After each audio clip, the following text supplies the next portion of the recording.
안녕하십니까. 일산 아파트 거래 1등 부동산입니다. 오늘은 2020년 부동산 시장 달라지는 부동산 제도 몇 가지를 살펴볼까 합니다.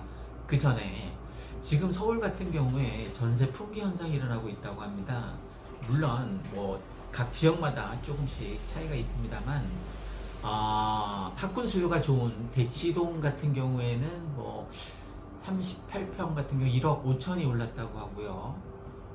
또 오목교 근처 그 목동 학군이 좋은 곳에 특히 이 단지 같은 경우에는 32평이 8억 5천이라고 하니까 한 1억 3천까지 올랐다는 얘기를 들었습니다. 그러니까 12, 16 정부에서 발표한 그 부동산 안정화 대책이 오히려 전세 품귀 현상을 불러일으킨 것이죠. 왜 그런 현상이 일어났냐면 9억 정도, 15억 정도 이제 아파트를 사겠다고 실거주자들이 준비를 하고 있었는데 대출이 전혀 안 되니까 이제 아파트를 사지를 못하는 거예요. 그래서 이제 전세로 같은 평수에서 같은 지역에서 이제 눌러 앉게 되는 현상이 벌어진 거죠. 그러니까 너도 나도 아파트를 구매하지 못하고 전세로 돌아서다 보니까 전세가 갑자기 귀해지는 현상이 일어나게 되었습니다. 전세 매물이 거의 없다고 합니다. 그 학군이 좋은 곳 같은 경우에는 아까도 말씀드렸지만 대치동이나 목동, 중계동, 상계동 이쪽으로 고가의 아파트, 특히 고가의 아파트들이. 그리고 또 하나 우려되는 것은 지지난 정부 때 제한선을 6억 대출이 안 되는 한계가 있는 그 제한선을 6억으로 제한한 적이 있었습니다. 그랬더니 어떤 현상이 일어났냐면 5억짜리가 바로 6억을 찍는 그런 현상이 일어났습니다. 그래서 우려되는 것 중에 하나가 지금 9억하고 15억으로 제한을 두지 않았습니까? 그래서 7, 8억이 바로 9억 찍을 것 같고 그 밑에 13, 14 그게 15억까지 바로 그거를 키 맞추기라고 하던데 그런 현상이 일어날 가능성이 아주 높습니다. 그래서 오히려 빈익빈 부익부 빈부격차가 훨씬 더 심해지는 시장 경제 상황이 만들어졌습니다. 어쨌든 2020년 부동산 시장 달라지는 부동산 제도 몇 가지에 대해서 살펴보도록 하겠습니다.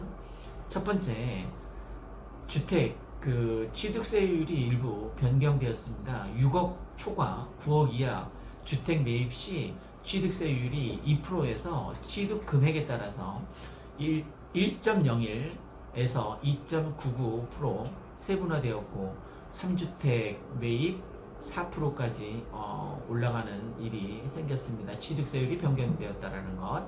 그 다음에 두 번째, 전세자금 대출이 엄청 강화되었습니다. 그 이유는 갭투를 방지하겠다는 거죠, 그죠? 그래서 9억 원 이상 고가주택 전세 대출이 바로 회수에 들어갈 예정이고, 다주택 중에서 예를 들어서 내가 전세 살면서 갭 투자 두 채를 했다. 그럼 바로 전세 대출이 회수되는 일이 생겼습니다. 10억 이상은 전혀 대출이 안 된다고 합니다.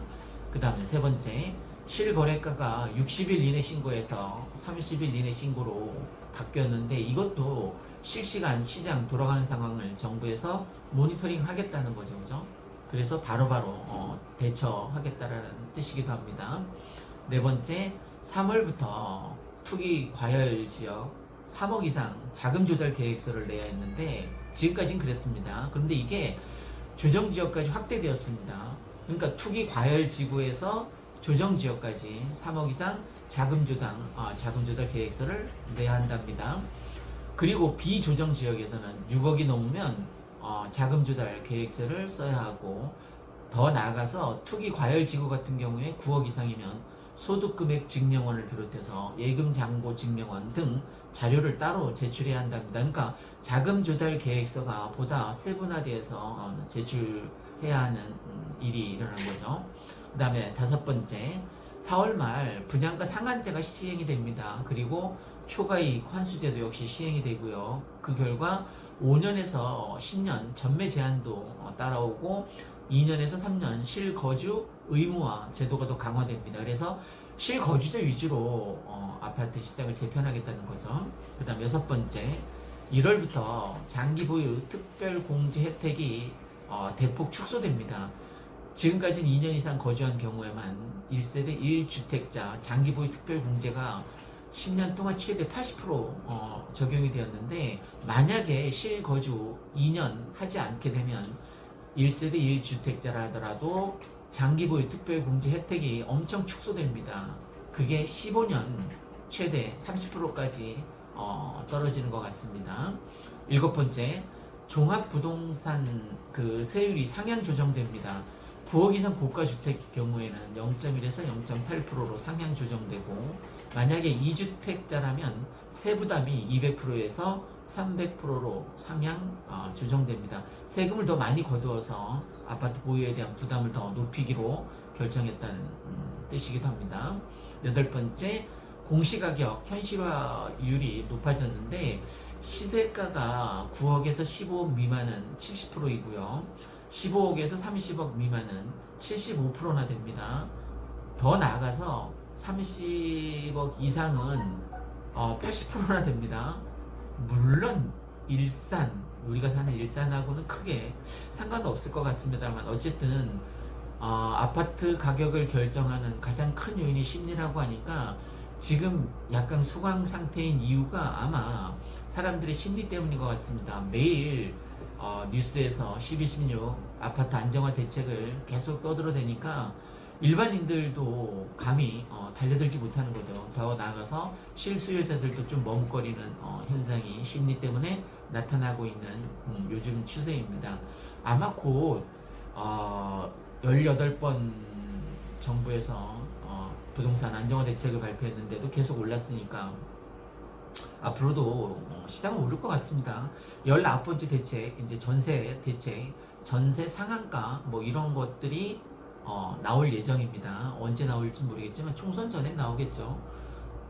아니, 총선에 불리하니까 총선 바로 뒤에 아마 나올 수도 있을 것 같습니다. 뭐 이건 예측이니까 맞을지 안 맞을지 모르겠습니다. 어쨌든 저는 개인적으로 부동산에서 안정화 대책, 특히 전세 대책을 세게 빵 터뜨리는 순간 오히려 역설적이게도 아파트 가격이 반등할 거라고 저는 예측하는데, 글쎄 모르겠습니다. 이제 봐야 알겠죠. 자, 오늘은 2020년 부동산 시장 달라지는 부동산 제도 몇 가지에 대해서 참고로 살펴봤습니다. 이상 일산 아파트 거래 1등 부동산이었습니다. 구독과 좋아요 부탁드립니다. 감사합니다. 새해 복 많이 받으시고요.